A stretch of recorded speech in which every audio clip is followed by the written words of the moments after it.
লোকসভা নির্বাচন উপলক্ষে ভারতবর্ষে দেশকে রক্ষার জন্য যে দেশপ্রেমিক জোট তৈরি হয়েছে, যার নাম ইন্ডিয়া ব্লক বা ইন্ডিয়া মঞ্চ, এই ইন্ডিয়া মঞ্চের পক্ষে এই লোকসভা নির্বাচনে ত্রিপুরার দুটি আসনে যে আমাদের প্রার্থী, পশ্চিম ত্রিপুরা আসনে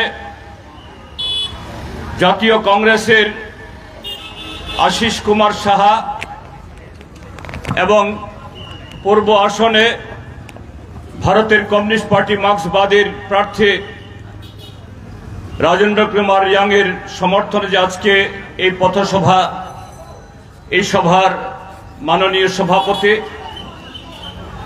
বাইখোরা বাজারের সুধী ব্যবসায়ী, দোকানে পথচারী, ক্রেতা বিক্রেতা এবং দূর থেকেও যারা আমাদের বক্তব্য শুনছেন, সমস্ত বন্ধুদের আমরা আমাদের দুজন প্রার্থীর তরফ থেকে এবং আমার নিজের তরফ থেকেও শুভেচ্ছা এবং অভিনন্দন জানাচ্ছি। বন্ধুরা, আমাদের দেশ কি ধরনের পরিস্থিতিতে এই অষ্টাদশ লোকসভা নির্বাচন, সেই নির্বাচন অংশগ্রহণ করতে যাচ্ছে, আজকে আমাদের যে পরিস্থিতির ভেতরে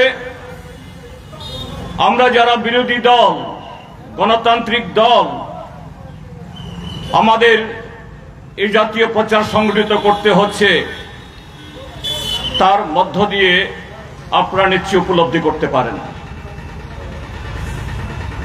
কেউ কেউ হয়তো বলবেন, ত্রিপুরা যে দুই ক্ষেপে 35টা বছর যারা সরকার করে গেছে, 35 বছর এ রাজ্যের পঞ্চায়েত থেকে লোকসভাতে বিপুল সংখ্যাগরিষ্ঠতায় জনগণের সমর্থনে যারা প্রতিনিধি পাঠিয়েছেন, এই দল বামপন্থীরা সাথে জাতীয় কংগ্রেস, তারাও বহু বছর শাসন করেছিল। আজকে তাদের দলের অবস্থা কিরকম হয়তোবা কেউ কেউ এটা বলতেও পারেন, কিন্তু ত্রিপুরাজ্যের মধ্যে এই সেদিন যে বিধানসভা নির্বাচন গেল, যে বিধানসভা নির্বাচনে নতুন সরকার তৈরি হলো, সেই নির্বাচনে দলগুলোর ভোট প্রাপ্তি, জনগণের সমর্থন এবং যদি শাসক দল তার সমস্ত প্রচার শক্তি, প্রশাসনকে ব্যবহার করা, রাষ্ট্র ক্ষমতা থাকার সুবাদে মানুষকে প্রভাবিত করার জন্য যদি সেরকম ভাবে এই গেল বিধানসভা নির্বাচনকে ব্যবহার না করতে পারত, তাদের শক্তি যা আছে সেটা থাকতো কিনা। কিন্তু আজকে ত্রিপুরাজ্যের রাজনৈতিক ময়দানে তার প্রতিফলন ঘটাতে পারছে না, ঘটছে না। কেন?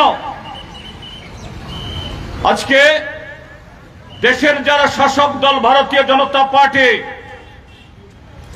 তারা আমাদের দেশ থেকে বহুদলীয় গণতন্ত্র, মানুষের অধিকার, অন্যায়ের বিরুদ্ধে কথা বলার পরিবেশ, গণতান্ত্রিক ব্যবস্থা অনুযায়ী তাদের যার যার পছন্দের প্রার্থী, পছন্দের চিহ্নে ভোট দেওয়ার যে অধিকার, এই সবগুলোকে খারিজ করতে চায়। এই দেশের মধ্যে একটা একদলীয় একনায়কতন্ত্র ফ্যাসিবাদ কায়েম করতে চায়। আর সেই ফ্যাসিবাদী একনায়কতন্ত্র ব্যবস্থার মধ্য দিয়ে ভারতবর্ষের সমস্ত সম্পদ তাদের পছন্দ মতো দু চারজন লোকের কাছে সেখানে সব কেন্দ্রীভূত করতে চায়। ইতিমধ্যেই গত 10টা বছরে আমাদের অর্থনীতির সে বেহাল ঘটেছে। এই জায়গায় দাঁড়িয়ে বন্ধুগণ, এই অষ্টাদশ লোকসভা নির্বাচন নিশ্চয়ই এটা আরেকটা নির্বাচন, কিন্তু আরেকটা নির্বাচন হলেও এই নির্বাচনটা শুধু একটা ভোট দিয়ে আমাদের বা নাগরিকদের ভোট তার দায়িত্ব খালাস করার সুযোগ সেখানে নেই। দেশ যে জায়গায় পৌঁছেছে, এই নির্বাচন এই দেশের 140 কোটি মানুষের সামনে বিরাট দায়িত্ব এসে উপস্থিত হয়েছে। এই দেশের সংবিধান বাঁচবে কিনা, গণতন্ত্র বাঁচবে কিনা, আরেকটা নির্বাচন হবে কিনা, এই দেশের মধ্যে আমাদের সংবিধান শুধু ভোট দেওয়ার অধিকার না, যার যার ধর্ম, যার যার সংস্কৃতি, যার যার ভাষা বলার, যার যার খাওয়া খাদ্য করার,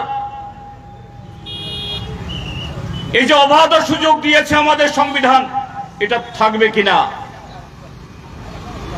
অর্থাৎ আমাদের দেশের স্বাধীনতা সংগ্রামীরা যে সংবিধান উপহার দিয়েছে, যে সংবিধানের জোরে আমাদের দেশের সংখ্যাগরিষ্ঠ সংখ্যালঘিষ্ঠ সমস্ত অংশের মানুষ একজন গর্বিত ভারতীয় হিসাবে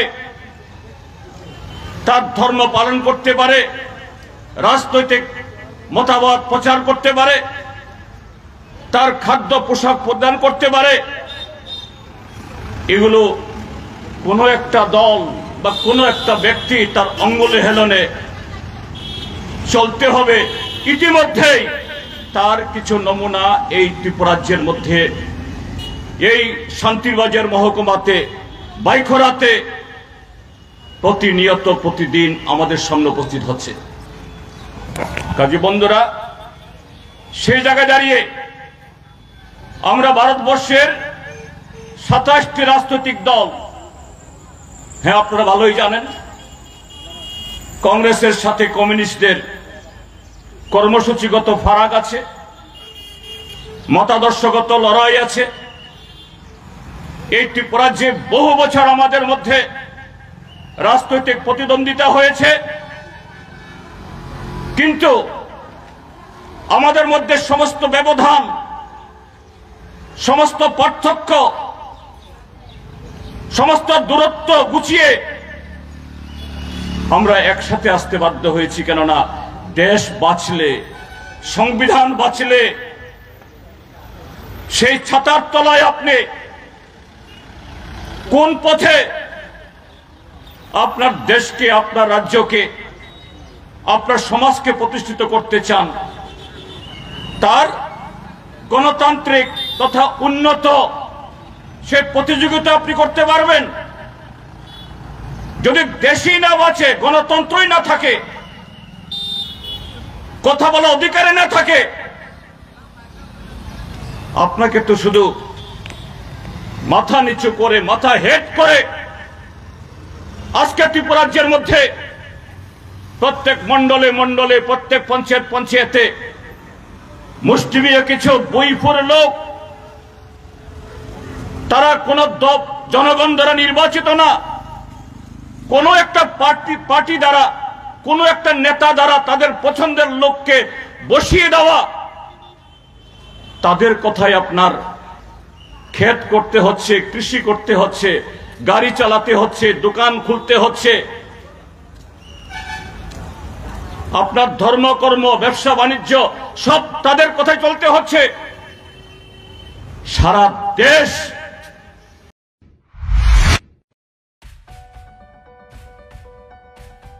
Are you dreaming to brighten your future? Sri Lakshmi Group of Institutions here brings you the right choice for transforming your dreams into a reality. One of the most modern, most professional and learners' ideal destination, Sri Lakshmi Group of Institutions. Grab your opportunity today. We have nursing, paramedical management, pharmacy education, all type of courses including allied science. Course fee? Absolutely minimal and budget friendly. Approved by Rajiv Gandhi University and recognized by the Government of Karnataka. We have advanced campus and placement facilities. What are you waiting for? Make the right choice today and begin the journey of bright path of your dreams. Contact us, Sri Lakshmi Group of Institutions, Mr. Bhaumik D. Mobile number 906 677 6746. Our website www.